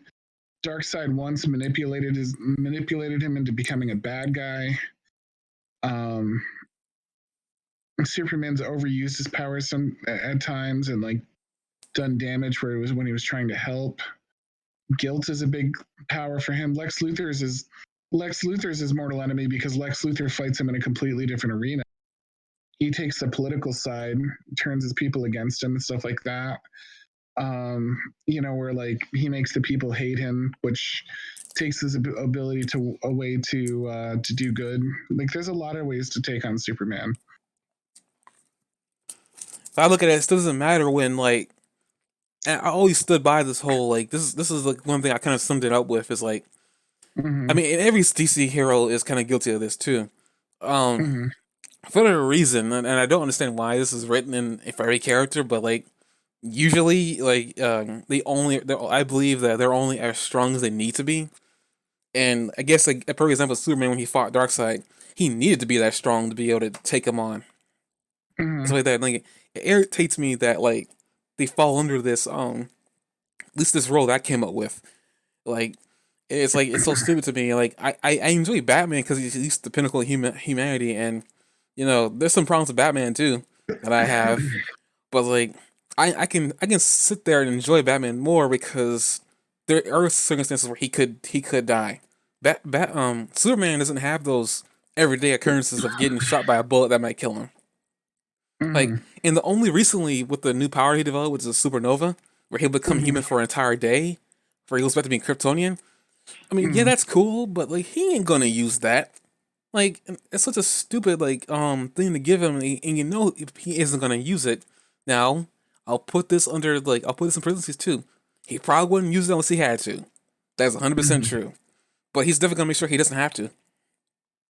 So, What about a Mazo that was able to copy people's powers? how did he defeat him again? He didn't. Amazo beat the whole Justice League, then like were too small for him and flew off to explore space. When he came back, he like shot through the entire Justice League and the entire remaining Green Lantern Corps, etc., like without a single problem. And it was Doctor Fate that convinced him to stop doing it, but nobody could stop him. And Mazo beat the entire Justice League, but part of the reason he did is because Superman was such a liability. Like they were like, Superman, don't go near this guy. Superman, like a tool, like flies in head first to fight him anyway. And as soon as Amazo looked at Superman, he was like, well, now I'm just unstoppable. And then there was that machine that gets more powerful the more aggression that's put up against him. It's like invincible, and the only way to fight it is to not return the aggression that it sends on you. And of course, Superman was a giant tool and like punched it and punched it and punched it, but it was like it gets fueled by violence. So like the more Superman fought it, the stronger it got. Um, and then like in that episode, the character Dove was the one that stopped it because he stopped and he had no aggression whatsoever, and it couldn't hit him because he had no violence in his heart. So there's like a lot of plot ways to like make Superman relevant. You say that, but I still stand on the principle that he won't be irrelevant for too long. To me, and it might be my biases that I don't like him, but it's like to me, it's like I've always everything I've seen, even though Superman gets beat down into the ground, he'll always come back, punch harder. I mean, Well, you can yeah, say, because he's got to win. Like he's their goal. So they've got to make him survive because they don't dare. yeah, whenever Yeah. Superman, like for me, whenever Superman, and this is how it always was for me as a kid. Whenever Superman was always in the equation, no matter how hard he got hit, I knew that he was never gonna die. There was no danger that he was gonna be beaten. When he got beaten, yeah, it Yeah. was a shock. But like Superman is the only character that I'm this way with. No other character, not Yeah. even like Supergirl. I honestly sometimes even with the new DC show, the new CW show that she's in, uh, Mhm. there are things she gets beat by, and I'm surprised. I'm like, dang. And on top of that, I keep on hearing things about like even reading about too that apparently she's supposed to be stronger than Clark. And places have confirmed this and places have denied it. I don't know like which is right, but I think it's because she's older. She's technically supposed to be older than him, but because of the whole ship thing and her going through a different Mhm. portal and time travel and whatnot. But Mhm. she's younger than him physically, but she's technically older than Mhm. him. But it's like whenever he's in the equation, I really just like he's there. I know that they're not gonna lose because Superman is like, and on top of that, Justice League, for instance, a lot of the episodes too, if I remember correctly, Superman isn't really involved in a lot of them. Because like one of the things is to Superman, I think even Young Justice too. One of the things he said about Superman though, he was the last line of defense. When everything else failed, he was going to be there. He was going to be the one they're going to send in. Like that. Mhm. That's even more annoying because like, oh great, now he doesn't have to be there because he's so freaking powerful. I mean, Batman doesn't really be there because he's antisocial, but we don't get into that. But like, it seems like when you say that he's the last line of defense, like okay, well, he's going to be there. He's the last line of defense. That means whatever happens, happens now. They're all gonna get beaten to the ground. Yeah. I mean, I admit there are characters that have matched him. I mean, he even got killed by Doomsday in the comic, but still at the same time, he didn't really die. But that's. No, important characters never die in DC, or any comic. But I know every character. I know every comic character is guilty of this. But it's like I feel like Superman's like the most abusive of it. Like Mhm. and it irritates me to no end. Like there's no way. I mean, yeah, Kryptonite for instance, but it's like there are so many ways that Superman himself prepares himself before he goes into a fight when he knows what he's up against. it's kind of like Batman. Like Batman has a counter for everything, but it's just like Yeah. I think Batman's a lot more cooler because he's a human being who is calculating because he knows he's immortal. He could easily die. Superman doesn't Yeah. have to worry about that. I appreciate Batman a lot more than Superman too. So let's get back to the fight. The point that I was saying about it being a memorable fight.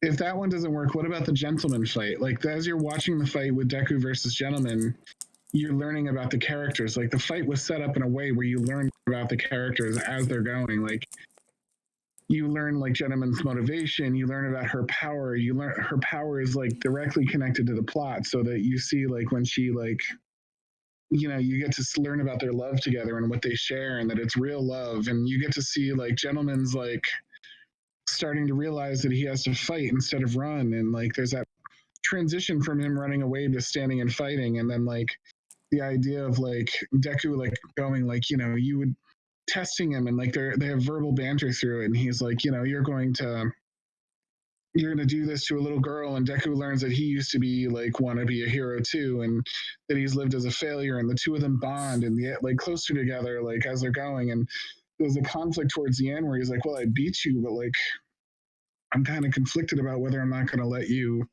or I'm going to like actually turn you in now and like you see Deku like remember I said they kind of let him off the hook all of a sudden because then they just like flick him off into the distance and let someone else make the decision for him and I was a little disappointed at that part but like I was disappointed at that part because I wanted to know what he was going to decide because like it was a really really tough decision for him like to go through all of that like and to learn that and to find out that they had something in common and Deku tried to talk him down and he kept talking back and Deku changed him over the course of the fight and we saw a similar thing with the Stain fight which I think was fantastic too because like over the course of it you learn so much about Stain and the other characters and how their true colors came out in that fight all of those fights, even the one where he fights Muscular, even though it's just him duking it out, like there's someone on the sidelines watching and being changed and turned into a better person because of it.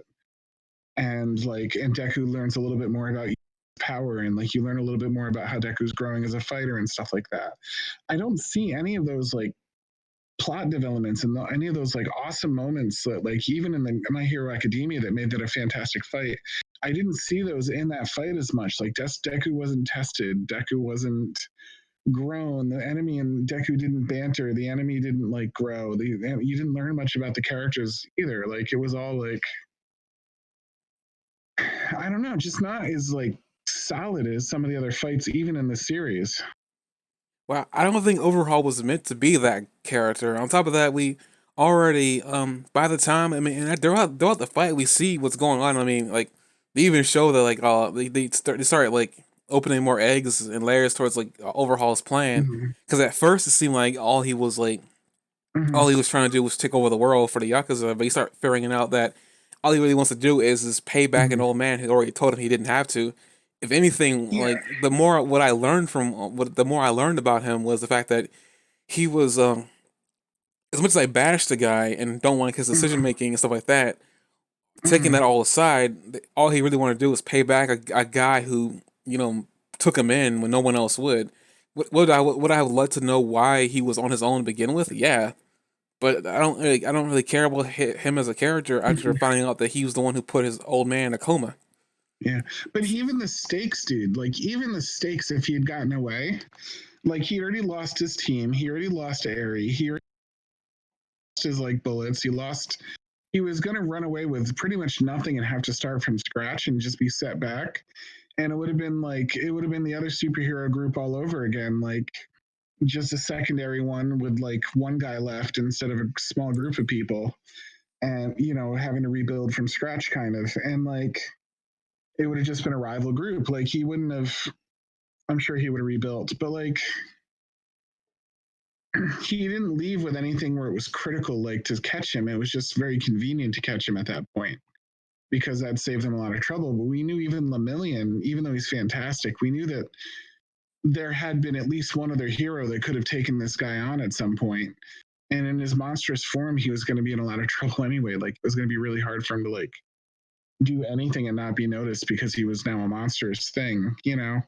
So like he was already sort of broken he was already sort of defeated pretty close to completely at that point there wasn't the stakes just weren't that high. Like the stakes, if Deku lost, he probably wouldn't have died, and there was a whole bunch of heroes there to back him up and pick up the fight if he to, and it just wasn't like there wasn't that tension. You know what I mean? Like even then, like I didn't feel like there was a ton of tension. Like if he lost, okay, we move on to the next thing. Either the guy continues to run away or he stays and fights, and there's more heroes around to fight. Okay, I got a question just for you in this there. I know, like, I know you said that you wish that Overhaul ran away, and I already told you that I would have been upset if he did. Do you really, of all the things you just said, did you really want to see Overhaul again, even though you already didn't like him as a character? You didn't think he was motivating at all. Would you really truly want to see him again? I wanted to see him again because I wanted this whole storyline to pay off more than it had. I wanted to see that, like wanted to believe that they were going somewhere with all this, and all that buildup wasn't just gonna end in one raid. Like I wanted him to fall back and be like, but that was just one of my 20 bases, and I've used to prove something, and find out that he accomplished something with it, or that he had something like some resource that we hadn't quote fully realized. Like he went to his Fallout base and we saw that he had a lot more to work with than we thought, or that Eri wasn't needed anymore anyway because he found a way to synthesize it, or some like plot device that would have like kept him relevant. You know what I You're mean? But we giving didn't see Overhaul that. too much So credit. From all that I just listened to you list off to, you're making Overhaul seem like you were anticipating him to be something over like big mastermind. well, I did he did because he criticized the other group as being like what's the guy name of the guy with the hands on his face and stuff? What's his name? Shigaraki He Tomura. criticized yeah, he criticized Shigaraki's poor planning and said that, like, you've used your pawns poorly. Like you had these great pawns that had tons of potential, and you know what I mean. You've been like not using them to their full potential, and like I do, and then Shigaraki tries to stop him, and he like owns him, Well, here's the and you're like, thing, oh like wow, like this guy's an upgrade. It would have been kind of cool for Shigaraki to have this like rival, and then all of a sudden, like the good guys are singular and the bad guys have rivals, and they're a little bit split up, and they're still dangerous, but like there's more than one rat group, and like people suddenly like maybe the bad guys have some infighting and stuff like that, and that was kind of interesting, and they set that up, you know what I mean, with the infighting that was already happening. It would have been cool to see more of that and have that entity out there to add like you know what I mean, a third player like conflict. So for the story, like it would have become a more interesting story. It's just the tension wasn't I that think much all he bigger. was there to do was push Tomura, which he did. But like onto that whole, he was criticizing them and that. Like, that's another issue I had with him, and it's not really a big issue. It's just like a minor issue that I'm willing to bring up now. He did all this big talk and stuff like that, trying to build himself up. And yeah, he could talk the game, but he definitely couldn't walk it. Because literally, as soon as the heroes bursted in, he said, or tear everything down, we're moving. That is Right. not how a mastermind should act. He should not be in a hurry to escape. If he already, regardless of where he is in his plan, he should have been more than prepared for an eventual slip up. He clearly as much as he berated Tomura Shigaraki for like his lackadaisical way of going about things, he was no better. And on top of that too, this arc was short.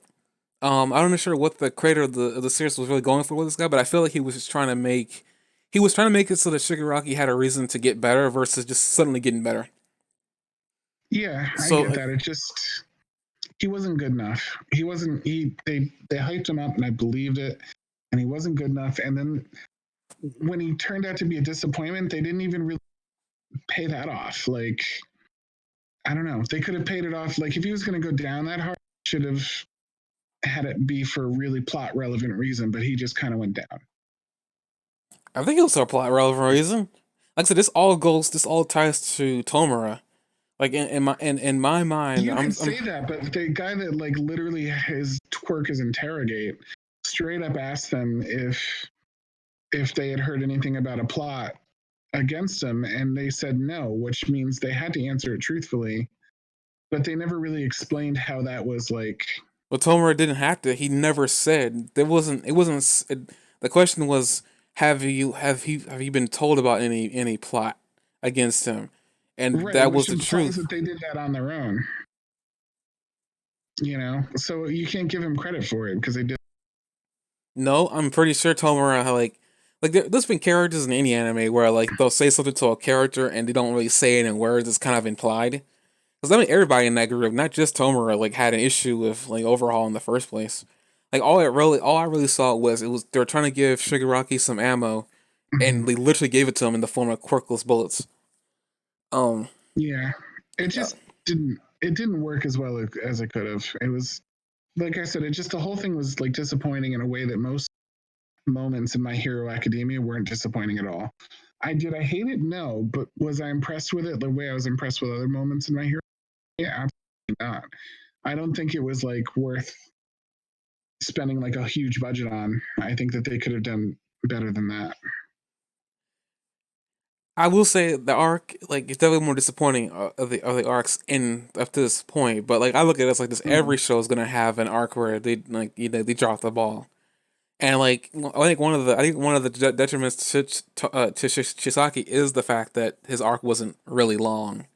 But like when all the set pieces were just like lower rank heroes, and then the entire fight happening inside the underground of the villain base, there's not really much to work with. And when all it really was trying to show like a couple of things, such as trying to progress Tomura so it makes sense, so that way at least he doesn't suddenly get really smart all of a sudden in a random arc that we haven't seen him in, and he like, how did he do this? Why is he so intelligent? It makes no sense. Like, I mean, some people probably said that wouldn't matter to them, and he suddenly got better. It makes him more interesting. No, no, in a show where like it seems like a character like most characters have motivations and they get better over the course of time from something else hitting them. It wouldn't make little to no sense that they had Tomura suddenly become intelligent or become at least a little bit better at planning. If he didn't have somebody mocking him in the background, regardless of how I guess like literally instrumental a little instrumental he was to the story. In my Mhm. mind, the way I rationalize what Chisaki was there for was just to antagonize Chisaki, which is, I mean, just not Tomura, which he did. And he pretty much everything he did was, Tomura throughout the entirety of this arc. Like, I mean, you may say he doesn't do a lot, but at the same time, he does enough for me to think that okay, this is logical progression. Because we hadn't seen him, like Tomura disappears after Stain. We know he's back there. No, I take that back. He disappears after the One for All fight, and we know he's back there. But we know what he's doing. We know he's having a panic attack because his father's now in jail, but we don't know what he's doing. Like, I mean, All for One is putting a lot of faith in one guy who doesn't know what he's doing. Uh, Tomura up to this point was acting like a little kid. At least by this point, when after all that stuff happens and he does show back up again, he's at least a little more competent. Not a Mhm. lot, but he's better than he was before, and that's progression that I think is worthy enough. Because for me, if it's a small amount of progression, I'm fine with it. You don't have to have these leaps. Would I appreciate leaps? Yes, I've already said that I'm disappointed with Deku's progression with his power, but that's just how they're dealing with him. Uh, a lot of times they'll put the main character in the background and progress some other character a little bit more, but then when the main character has to be put in there, because Deku kind of fell for a lot of people are finding it annoying now, but there's this trope where the main character has to be the last one to show up, and then he's the one to defeat the big bad. They put Deku in a Mhm. situation, but the problem with Deku is that he's not like other characters, and he already isn't 100% competent with his ability. He's still learning. So how do you compensate for a uberly powerful villain and a like third as powerful main character? I mean, there's two ways. He either loses the fight and the villain gets away, which you apparently you would have been fine with, or two, to give him a power boost in the most logical sense possible. They went Mhm. with the latter. Um, Story wise, probably would have been way more compelling if maybe Deku had lost and he suddenly disentrained to get better. Sure, I mean Goku does it a lot in Dragon Ball Z. Um, but like that worked for Goku. I don't know that would have worked for Deku because Deku isn't exactly Goku. Like he's like a different character altogether. He isn't confident. He isn't. competent he isn't a lot of these things like Goku or like Naruto or Ichigo, all these other characters are. Deku is not. He's a kid who's just now learning the ropes, and he has all this. He has a lot to live up to, and he's not even sure he can. So, like, Mhm. I'm okay with the route they took. I could care less about Chisaki because he never gave me anything to latch onto. I said this before. I like villains who are sympathetic in a way. Chisaki wasn't. The moment I found out that he put his own foster father in a coma, I said screw him. I didn't care about him. Like that was my immediate emotional response. Like Mhm. most villains that we've seen or antagonists at least have a tiny bit of humanity or what you call a code. He didn't. Straight up didn't. And like that made him less like that made him like the villain that I was like, yeah, I don't care about him. If he came back, I probably wouldn't have really been all that enjoying the season that he came back in. Because like Mhm. that's how much I did not like him when he first got introduced. Now can my opinion on a character change? Yeah. My opinion on Vegeta changed in Dragon Ball Z. I didn't like him at all until like later on in the series when he started getting more humility. Can they do the same thing with Chisaki? Sure. But would it have worked on me as effectively as it did Vegeta? I don't think so, because Vegeta was with us throughout the entirety of the series. He wouldn't be. He'd just come back suddenly. Mhm. And that's my thoughts on that. But I mean, yeah, I mean, like I said before, every series is going to have its weaker arc. Like, and I said, like I've enjoyed everything I've watched up to this point. Like, I have complaints, but it's like it's not really affecting my opinion on certain seasons. Like, do I like other seasons more than this season? Sure, but I'm not. I'm Oh not. wait, did you Hmm? did you just admit that it's probably the least good season? No, I just I like other seasons like more than this one. I'm not sitting here like hating on it. Not saying you are, but I'm just saying like I No, don't I like the series. I I just don't think have it's. I don't have like, an overly critical opinion on season 4. Like Mhm. I really don't. I watched like I've seen so much stuff. I watch a lot of things at once. Sometimes I'm playing video games on the side. Like I'm just here because this season was more of me trying to see how the studio was going to handle animating certain parts, and I love the way they handle this one because at least for me, animation wise, to me, like there was definitely a lot more frames in it. There was definitely a lot more happening. You know, there might have been explosions and whatnot, but at the same time, it was a lot more happening versus just lightning on his hand, on a damaged hand, and him punching through some muscle tendons. Which I don't even Mhm. know if that was really impactful at all. I mean, the fight was cool and the fight was awesome, but I don't know, like, then on top of that, finding out that apparently the creator said that he wasn't using 1,000,000% really hurt that scene for me. Yeah. So like I don't know, like I wish if the creator ever watches in the future, don't do that again. Please don't just sit there and like you put 1,000,000% in the panel. The animators took that and animated it. Don't you dare come back a month or so later saying that that wasn't 1,000,000%. He just did that to amp himself up. Like that's lame. Considering that like we know All Might can go past 100%. We've seen him do it in the first season. So it's like it's not like Dick couldn't. Like and maybe he shouldn't have. I don't really know. Uh, but it's like one of those things like that. That like I find this a little bit more impactful for me because at least it's Deku at max right now. Because we wouldn't have gotten it any other way. There's no way that they could have gotten Deku up to that point. And like this is, I guess, unfortunately, this had to be the time that he was going to do it. Because if he didn't do it now, we're never going to see it. We're never going to see it until the end of the series. Would that have been fine? I Mhm. mean, sure. But sometimes with these animes too, like in the middle of it all, they gotta show the main character powering up. And unfortunately, this show doesn't have a source of energy like Ki or like the Avatar with the Avatar Chi or Ki. Like I forgot what it was. Like they don't. It doesn't have energy sources for characters to well up in themselves, and then force out a transformation. Like they have to Mhm. rely on what the show has, and unfortunately, this show does not have that. Um, is that could have been detriment to my hero or Deku's growth as a character? I don't really know. Like I mean, I enjoyed it. I don't really have many complaints. So, like other than what I just exclaimed. But it doesn't really hurt my Mhm. opinion on the show on the season. Like I said before, I agree with you. Other seasons were better, but I mean, I still enjoyed this for what it was. I wasn't really expecting a lot. I feel like you were expecting a lot from Chisaki, which is probably what really hurt your opinion on this. But it's like I wasn't. I already kind of stated that before this even season even began, like where I was on this. So I mean that's probably like why I'm like I guess I'm not 100% on board with you. But it's like because I already that already settled with me like months ago. Hmm. His arc was unfortunately cut short. But like when you were dealing with a yakuza, I don't know what you could have done. I mean, yeah, him coming back probably would have helped out, but I don't know if I cared about him enough for him to come back. I'd rather him sit in jail and just sit there. And think about what he's done. Put his grandfather in a coma. I think that's a better ending than him like getting away for some like ambiguous reason and then for him to come back 2 seasons later. And like I didn't care about him then, and all of a sudden he comes back. I'm like, why would I want him back now? I don't care about him. At least I care about Sting coming back. I care about General coming back. I care about all these other characters. I care about like the guy with the mind control powers from season 2 during the tournament. I like for him to I'm come not back. saying come back. I'm just saying not go down yet. Have a stage 2 where they had to keep fighting. I thought that like a series would be about that instead of everybody just throwing a concert.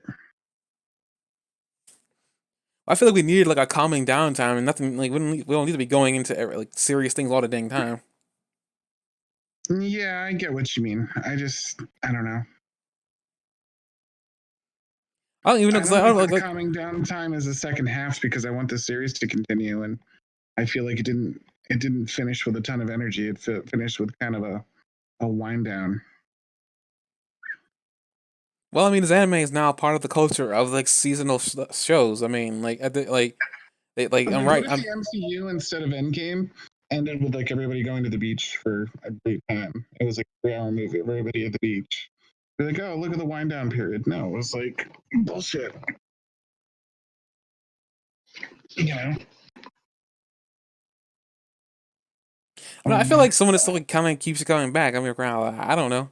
Like I have a different opinion on this stuff because like like, I have a different opinion. I mean, I understand your opinion and you're validating your opinion, but at the same time, I'm just like I guess I don't really care about it that much like you do.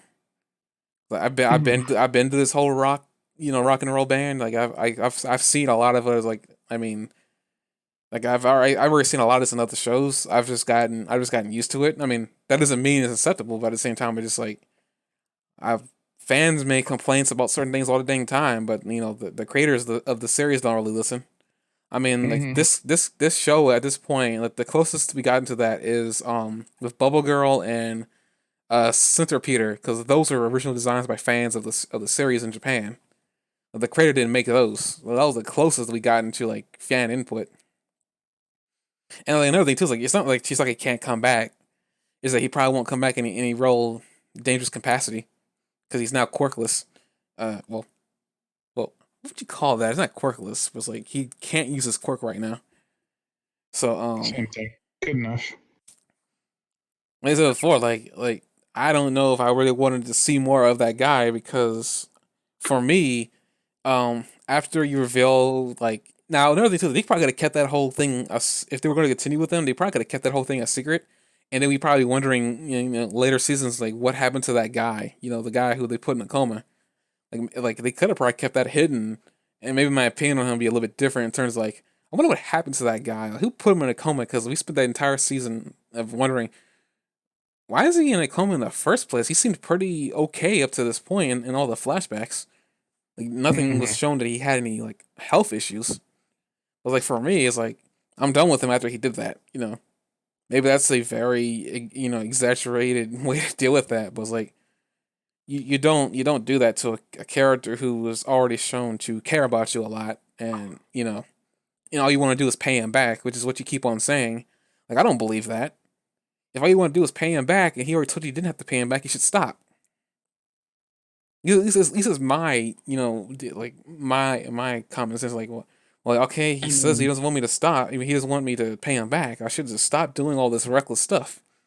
good to know. What about you? You don't think that's a common sense thing? Just like no, seriously. That's not seriously. Like, do you think what Chisaki did made sense? Even after he said no, you don't owe me anything. You felt good. I don't know. I'm getting really tired, dude. Sorry about that. I'm going to end this off here. That was a rant on a character that already been long since passed. Oh no, this was all good, but we're over 2 hours. We're like 5 minutes under, but whatever. I'm going to end this off, and I guess the Well, we finale. can fill up 5 minutes if you want. We can. No, I mean I'm going to end it here. I'm just saying, like, we're not at 2 hours yet, because you're saying it's been 2 hours. Like, no, it's not been 2 hours. We'll end it off here. Next episode will be the season finale. Maybe the series. I don't really know. All depends. All depends. It depends if they announce season 5's coming. But I don't know. Stay warm and drink milk, everybody. Uh, okay. Just trying